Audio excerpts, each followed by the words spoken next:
I always, I was always told when I started doing media work that you should always do live rather than recorded if you can, because then you avoid getting edited later.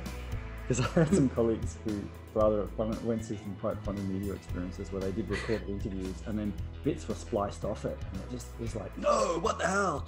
Completely misrepresented what they're doing. Of course, you won't do that. But it was just an amusing sort of side to doing media work, which I learned. Thank you so much for taking the time. It's fantastic. And so this is going to be part of the series called Meet the Editor, where we invite people from different journals, different backgrounds, to tell us about their work, why they do it, how they do it, and how their work has changed the field, basically.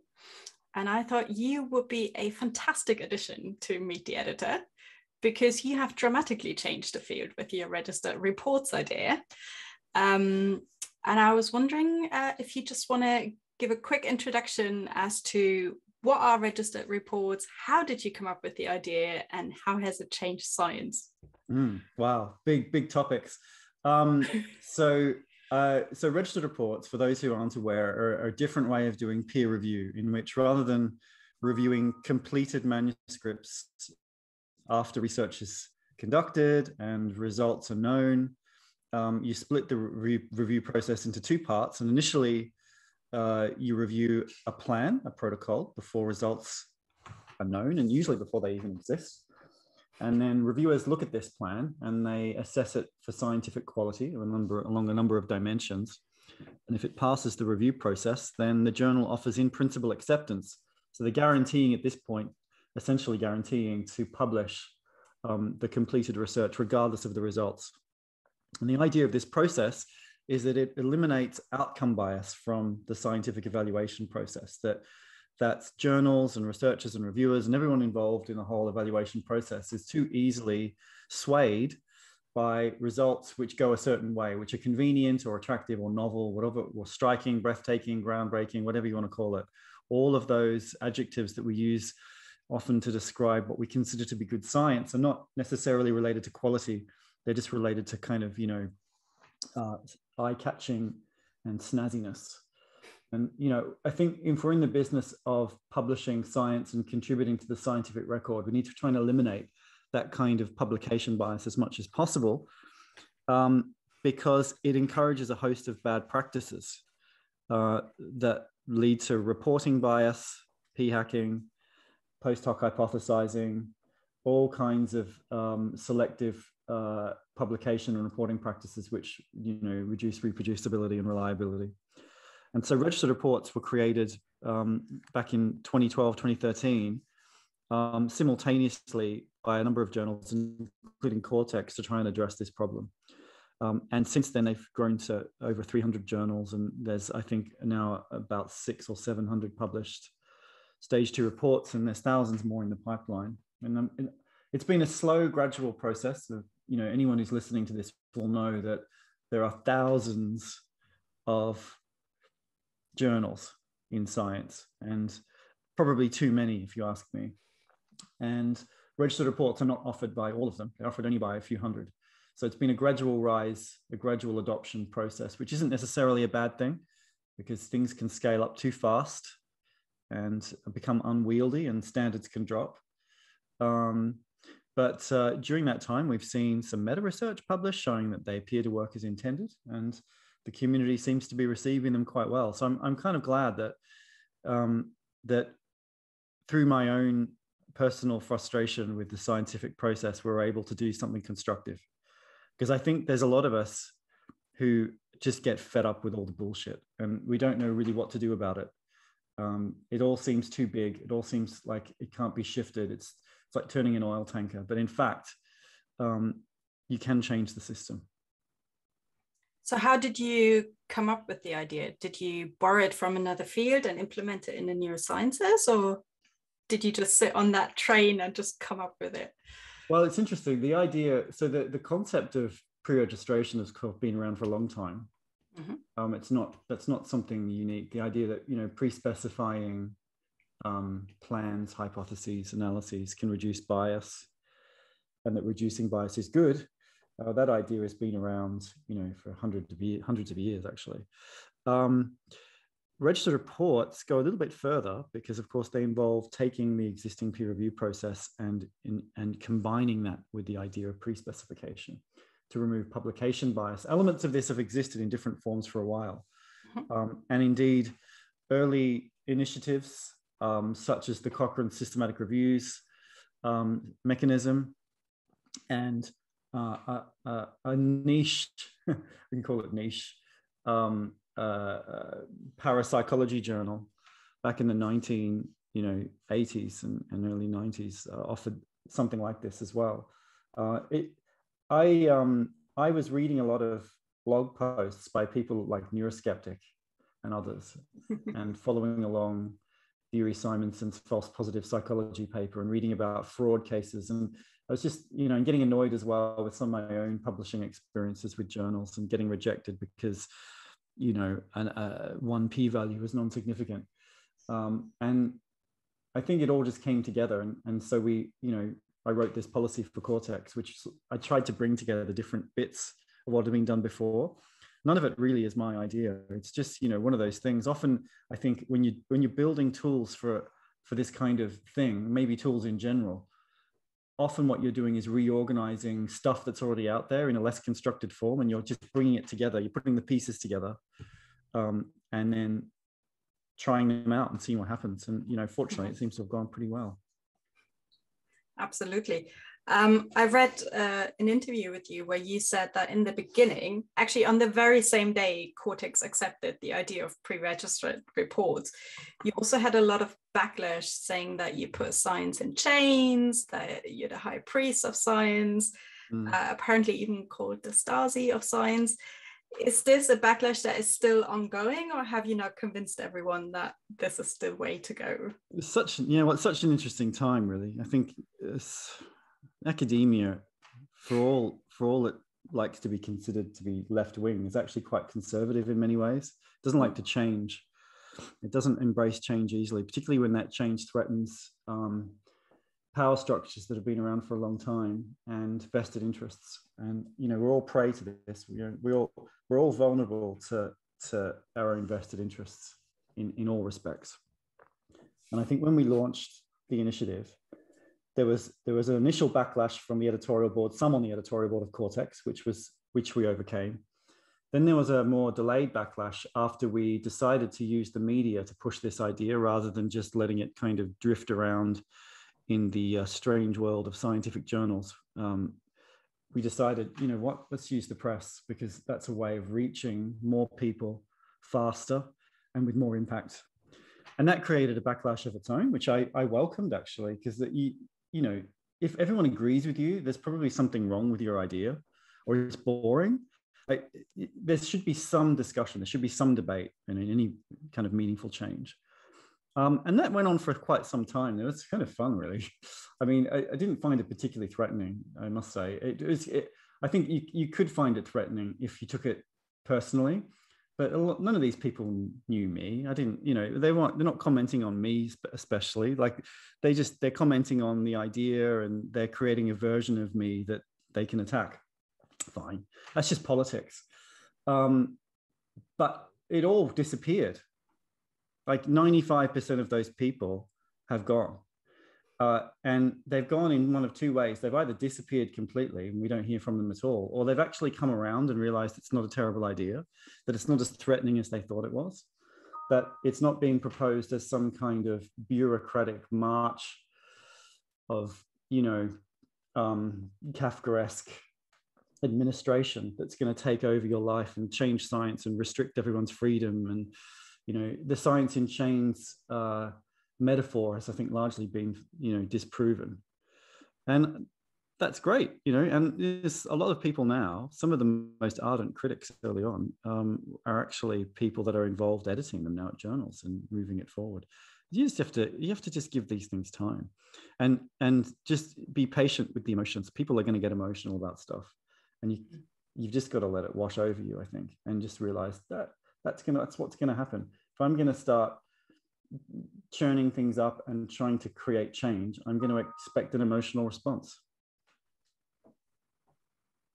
Well, I'm glad to see that you won some of those people over and they're now actually actively involved in the process.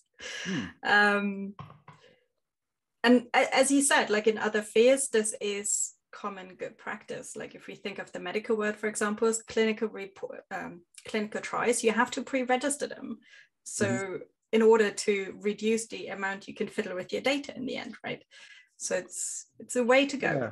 So clinical trials have paved the way, I think, for part of the registered reports reform process, insofar as they champion the idea of pre-specifying certain elements of a study and publicly registering them.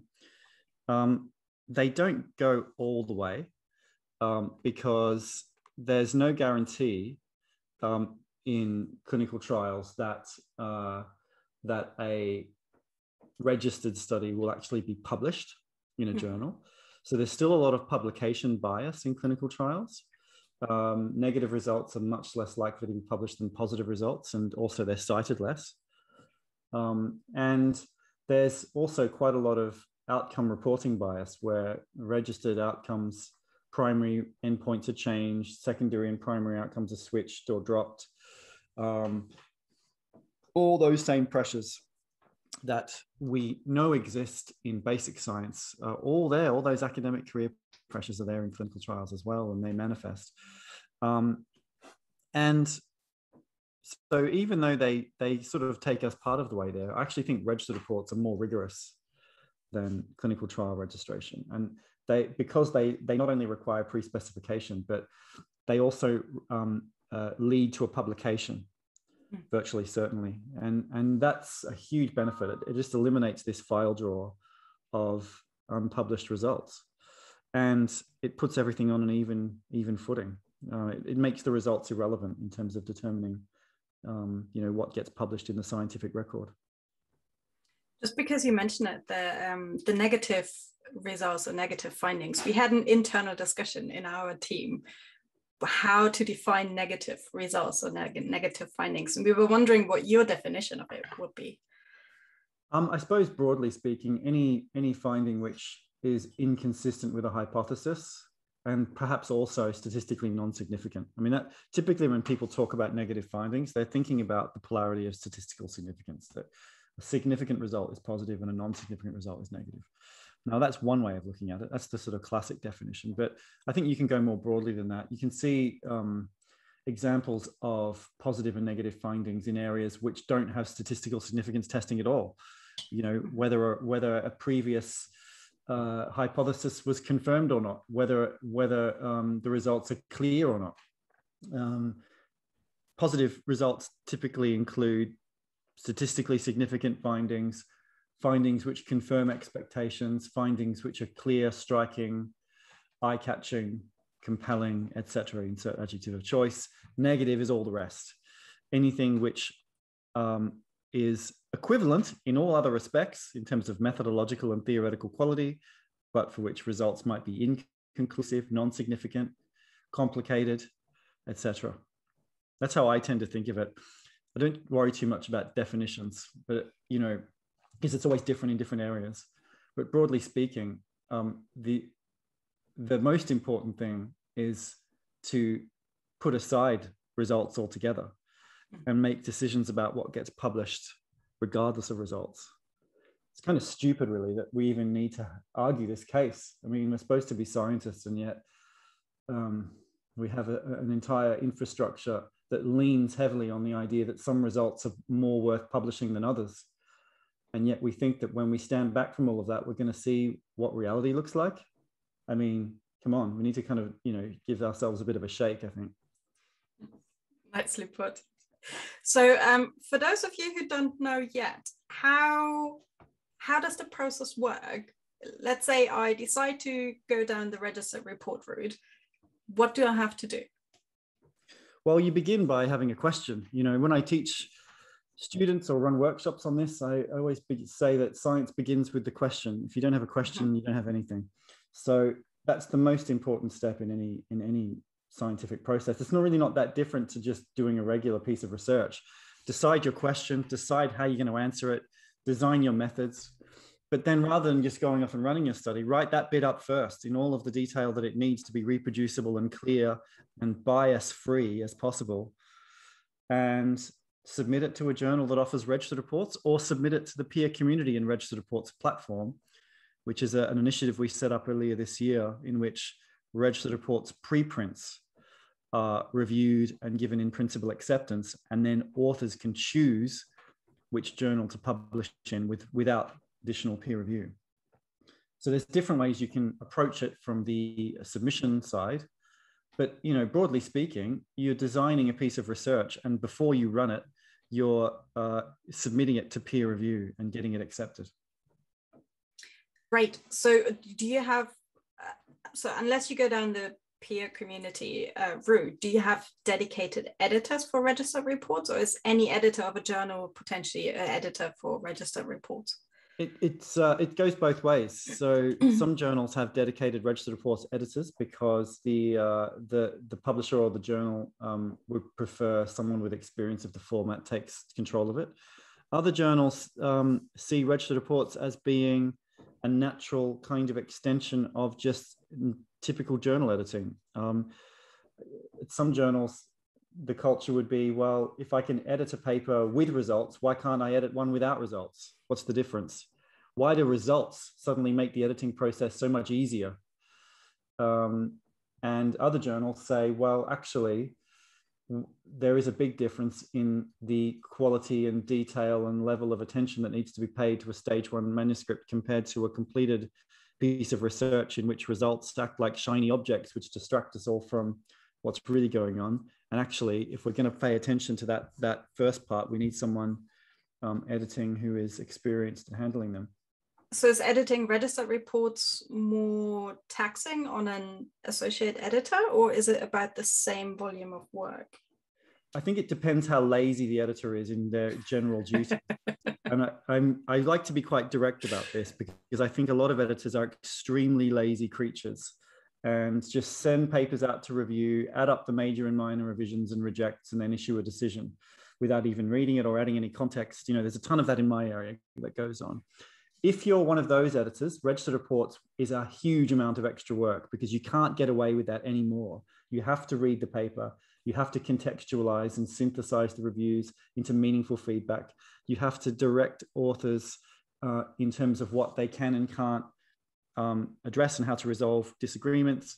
You have to also make it clear to authors which parts of a review or a set of reviews are within the scope of the registered reports review framework and which ones are outside and don't need to be addressed. So there's that. But if you're a good editor, and there are also a lot of very good editors who do all of that anyway with regular papers, then editing a registered report is exactly the same. Mm-hmm. So the only thing that really differs is how much time, energy, engagement, and attention the editor gives in general to their editing. If they're already a good editor, or what Dorothy Bishop would call a paragon, then the process is basically identical, just split in half. Now, if a editor or reviewer gives considerable input at this early stage, what's the argument and rationale around providing intellectual input leading to authorship? Right, so this is a really good question. Of course, intellectual contribution has been one of the founding stones of authorship for a long time. It's not the only basis for authorship. In fact, people get onto papers for all kinds of reasons. But there is, of course, a fascinating conflict. An editor or a reviewer who provides intellectual guidance before results are in can't be an author, because it would create a dual relationship and you'd have to stand down. And I've edited cases where reviewers have joined as authors and then I've just replaced them, which is fine. That can happen because they provided some critical tool, or they, the feedback's been so good that the authors are like, I really want this person involved, and it gets negotiated that they join the paper. And so you just find a new reviewer. Of course, they can't have both roles. Now, this is not unique for registered reports. Regular articles can still have intellectual contributions made to them, which are substantial and which would also justify authorship. sometimes people use this point to say, oh, that's a really big flaw with registered reports, but consider the situation with a regular article in which an additional experiment is requested to address some confound, and they go ahead and do it. That's no different to advising on the design of a registered report that hasn't been done yet. Or consider the situation where the reviewers suggest a whole lot of interesting new analyses to address something in the data, or they find something interesting in your data. And that changes the nature of the interpretation or the analysis or the conclusions. Again, a significant intellectual contribution. And yet nobody says, oh, that totally invalidates regular research articles. You know, the whole thing's gone off the rails because you've created a conflict. As always, in both situations, it just has to be resolved by the process.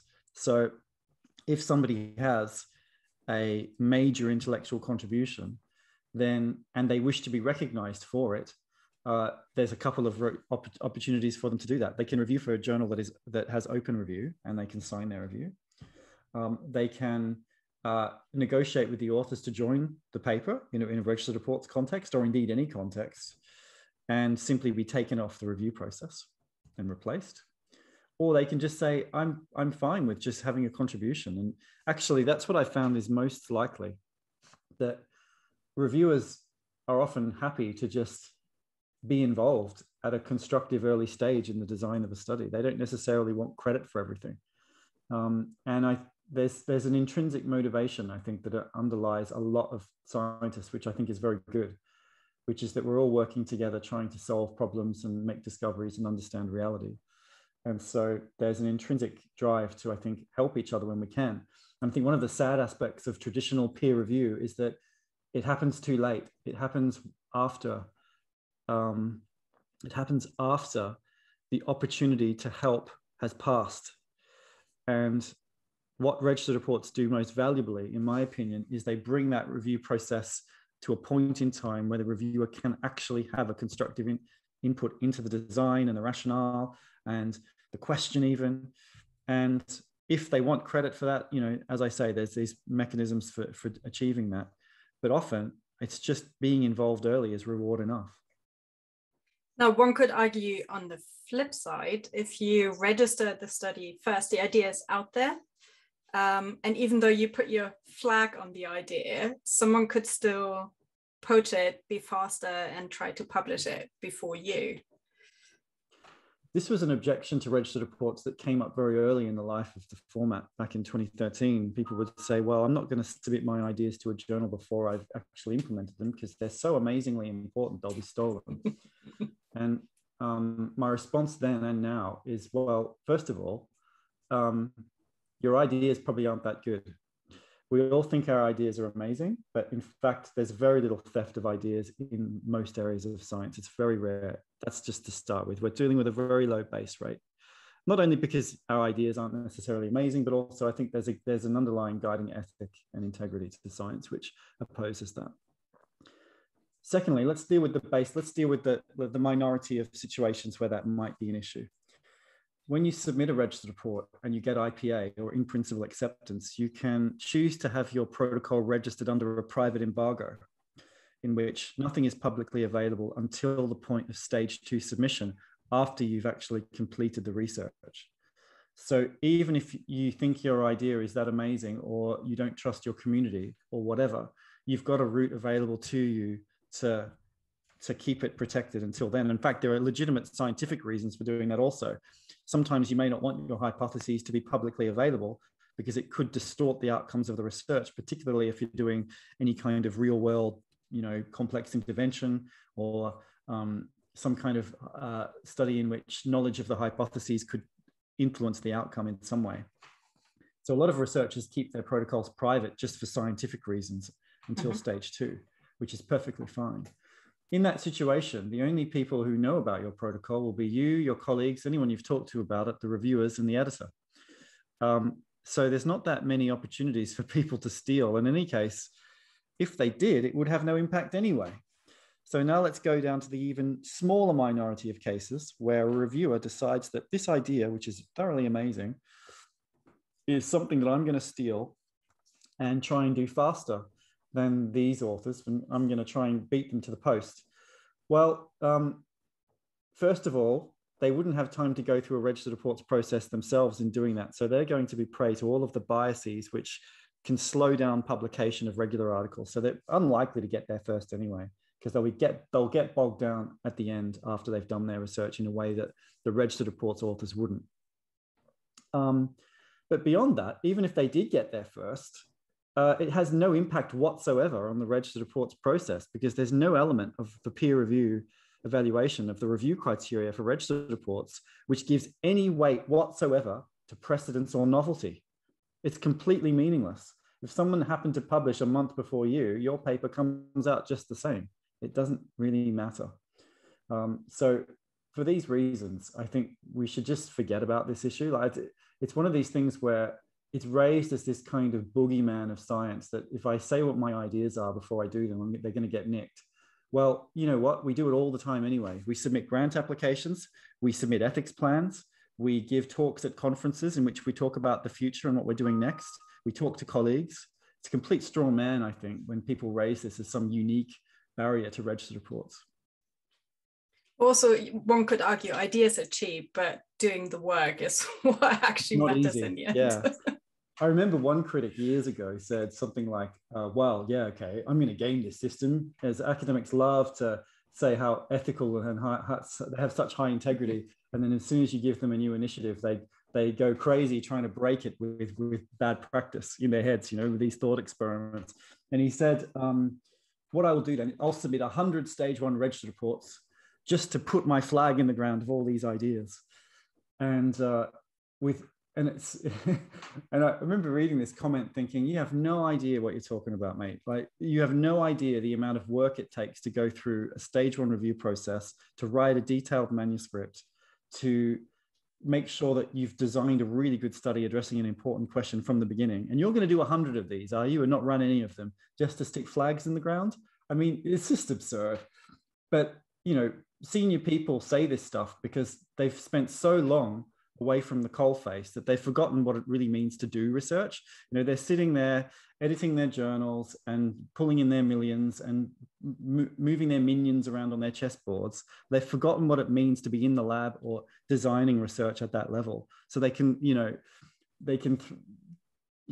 distribute these throwaway lines like this. So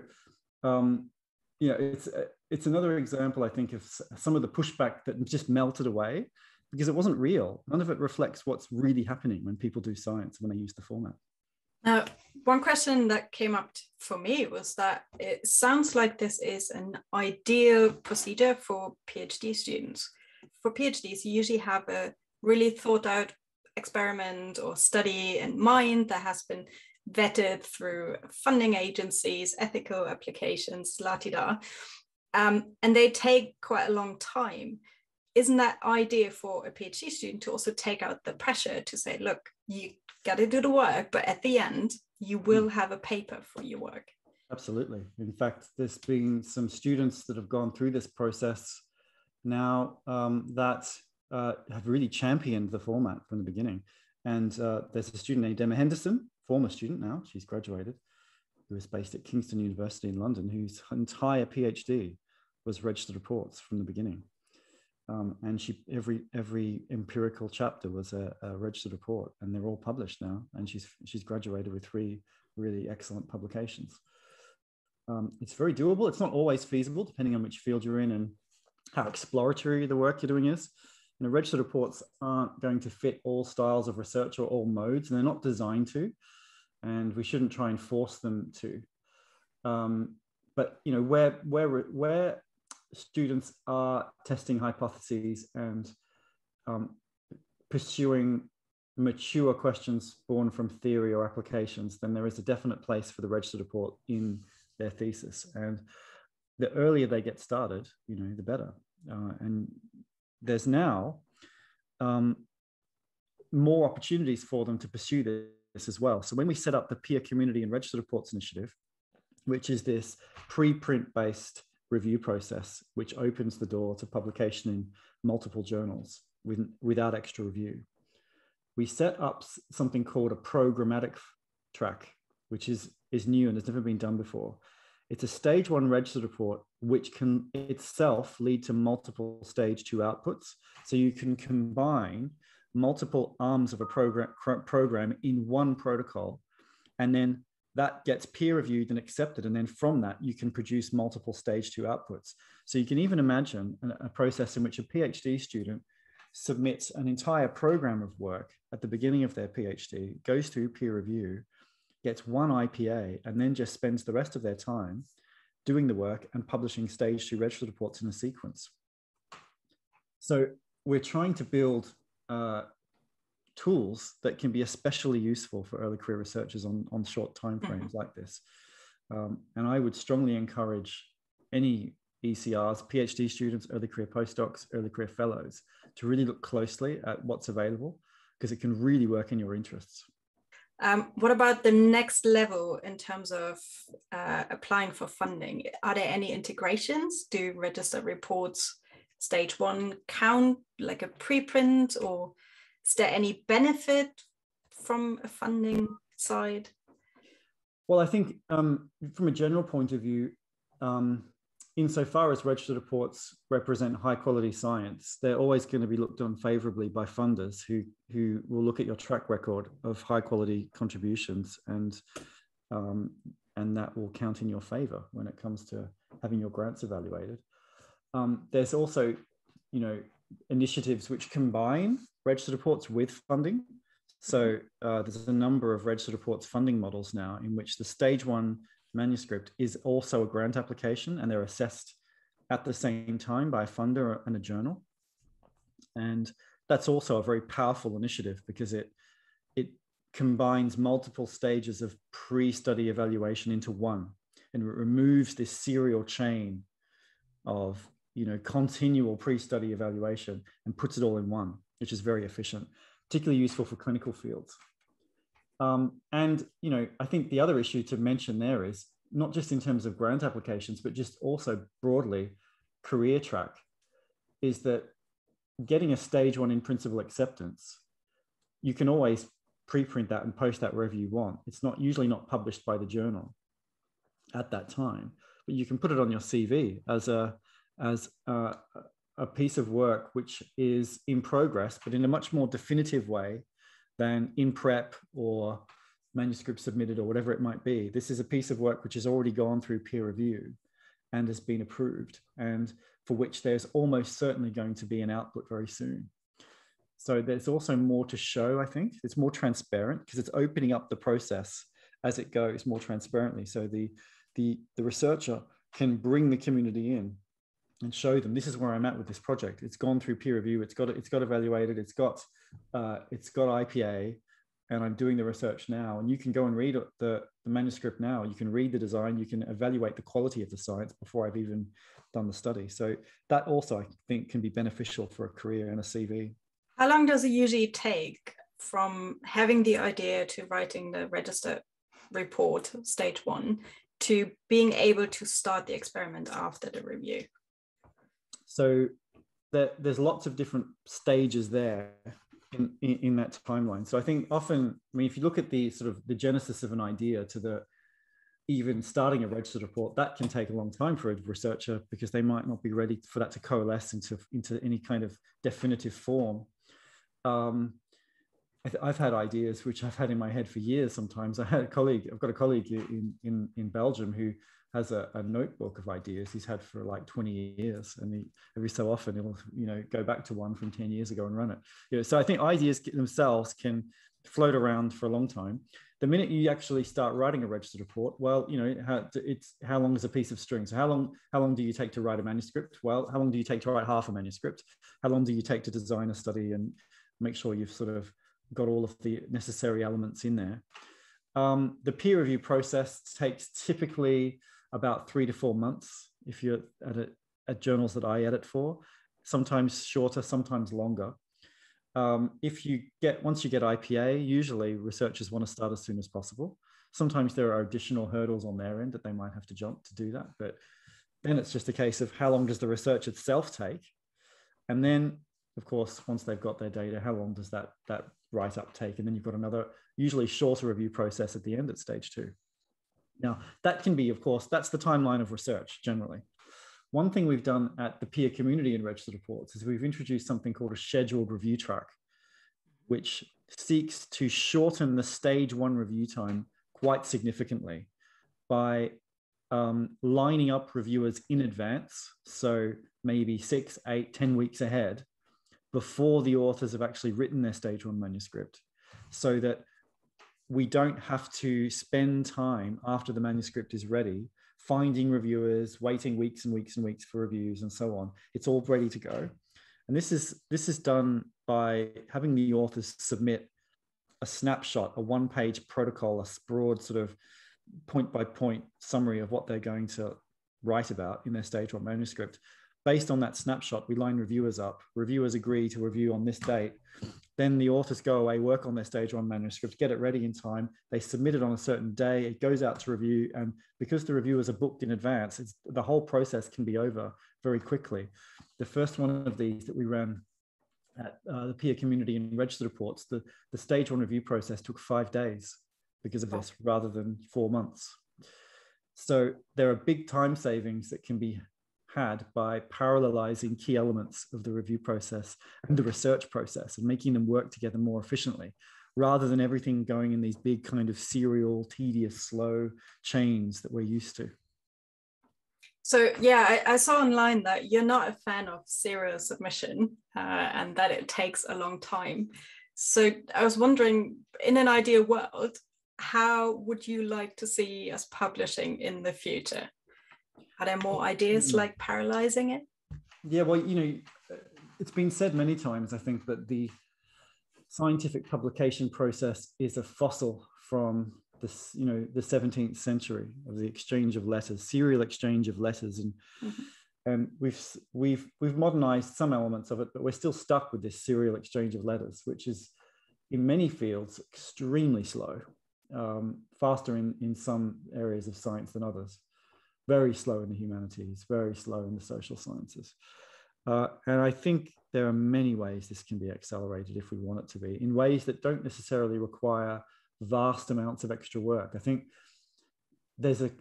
often in academia, there's an assumption that because things are the way they are, that must be the best possible way, and that anything you do to improve that must have some kind of unintended negative side effect. Otherwise, it would already exist, which forgets the fact, I think, that much of the systems that we have in academia are a little bit like a London street map. They've just happened, and they've happened the way they've happened because that's the way people have walked for a long time, and it's created roads, and that's it. There's no great master plan. There's no great genius to it. It's not necessarily the best way it can be just because that's the way it is. So you have to smash that, you have to really smash that assumption, I think, to bits, and think, okay, let's say if we put aside that 17th century serial exchange of letters, what could we build that would be better than that?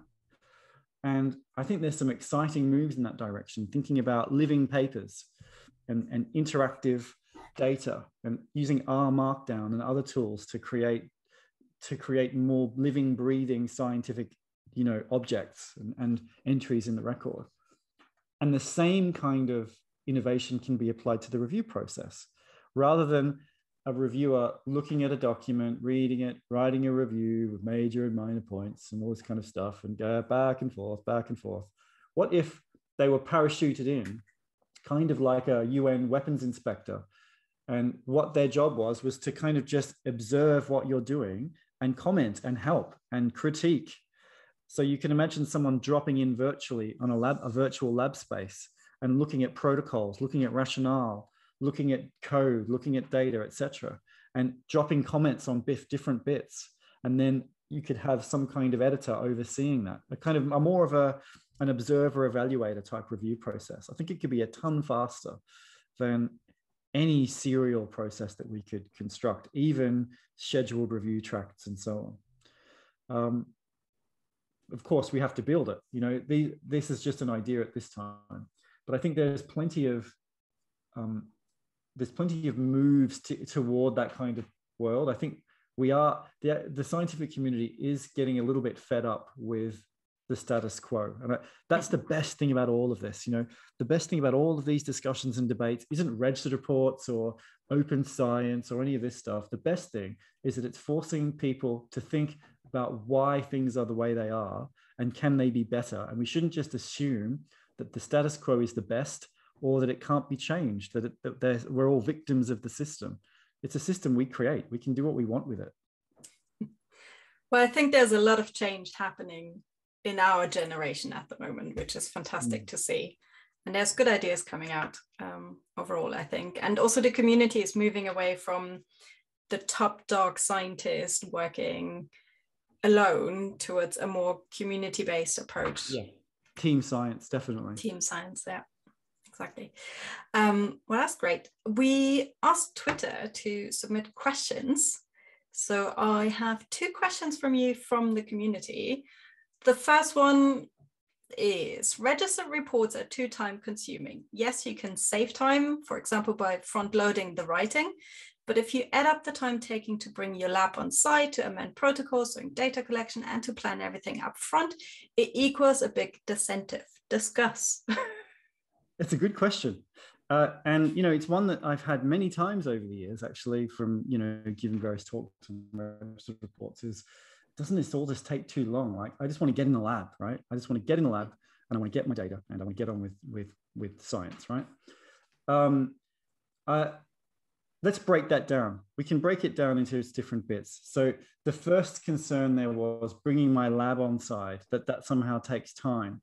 Well, I guess that depends how you want to spend that time. I mean, I haven't necessarily found it very difficult, if you're the PI of a lab, to get members of your lab interested in registered reports. It's kind of very intuitive idea. Early career researchers especially see immediate benefit in it because it takes away the gambling component of research and career building, that somehow the results, which I shouldn't have any control over, influence my fate in a way that I'm not comfortable with. It puts you in control of your career. So it's a very easy discussion to have with most researchers who, you know, work with you in a lab. It can be difficult the other way, of course, convincing a PI, but, you know, that wasn't the objection.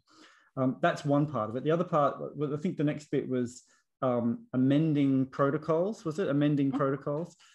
You don't need to amend your protocol. So when you get IPA with a registered report and you need to deviate, all you need to do is to have a discussion with the editor and possibly the reviewers about it if it's a major one. You don't need to change your registered protocol. What happens is that it'll simply be noted as a deviation at stage 2 when you write your manuscript, and you might have a deviations from protocol section. It doesn't require you going back in and changing the protocol unless the change is so profound that we have to reopen the stage 1 review process, which is very rare and has only happened a handful of times in my experience. So there's no great cost there. The third objection is just planning takes time. Planning takes time. Well, you know what? Doing good science takes time. And, you know, if you don't plan anything properly, it's going to be easier to get started on it, but you might be a rubbish job at the end of it. This is true of everything in life, and it's no different for science. We can certainly do research faster than the registered reports process allows if we want to. But there's no free lunch. Rushing things, getting in the lab as soon as possible, collecting data without verifying assumptions or positive controls or any other kind of proof of concepts that you might need does not necessarily lead you to a better outcome than spending time up front to verify where you are, getting the lay of the land, establishing a proper basis for a power analysis or whatever it might be, and then using the registered reports format. Broadly speaking, that objection is more an objection against that doing science properly is harder than doing science in a sloppy way. Fine, that's true. And I think that's just a fact of life. And I don't think it's got anything to do with registered reports.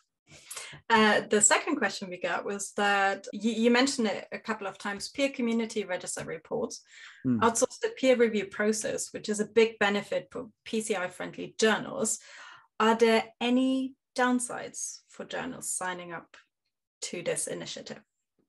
Broadly speaking, no, because there's what they gain massively outweighs what they would lose, if anything. So when a journal joins the peer community in registered reports as PCI-RR friendly, they contribute some of their editorial expertise to the handling of registered reports at the preprint level. And in return, they commit to endorsing editorial decisions of PCI registered reports without further peer review. So they're joining a larger community. It's a bit like joining the European Union. You're pooling your sovereignty, okay? And you're increasing your global reach. You're having an influence on the publication of science beyond the borders of your individual journal.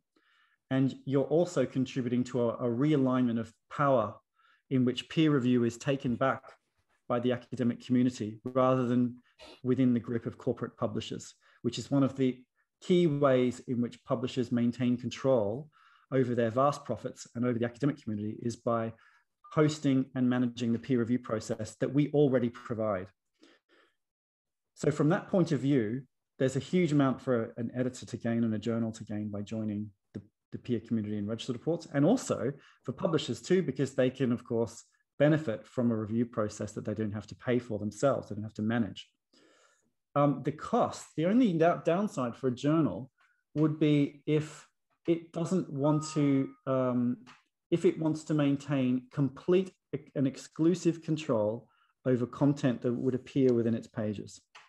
So some journals are very, I don't know what the word you would perhaps use to describe this. Maybe they're quite almost nationalist. They have very strict borders. They've only let in the science that they've vetted personally, and they're not interested in a more liberal approach in which somebody else would have control over what goes on in their journal. They wouldn't be prepared to surrender that. It could be for a number of reasons. It might be that they're very fussy about picking certain topics that only they can ever decide if a particular topic is within the niche remit of the journal. And it's not something they could ever explain to anyone else. It's a je ne sais quoi factor. You know, we just don't know if a paper is out, it's right for us until we see it, etc. It might be because they have unique requirements, which is fine, that the peer community in registered reports doesn't care about.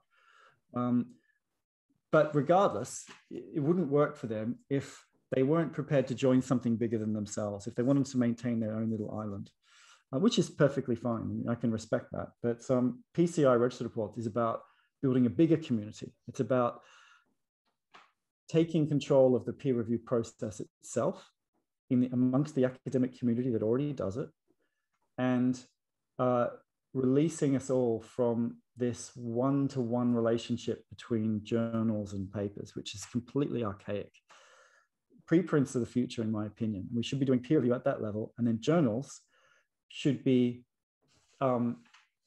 competing for the work on their side. It should be us who has the choice over which journal we publish in. It shouldn't be journals that have that power. It's completely backwards. Well, that's a nice final statement, and that's all we have time for. Thank you so much for starting this revolution of registered reports and for taking the time to explain the process to us and popularize them through our channel. So thank you very much, Chris. My pleasure. Thank you.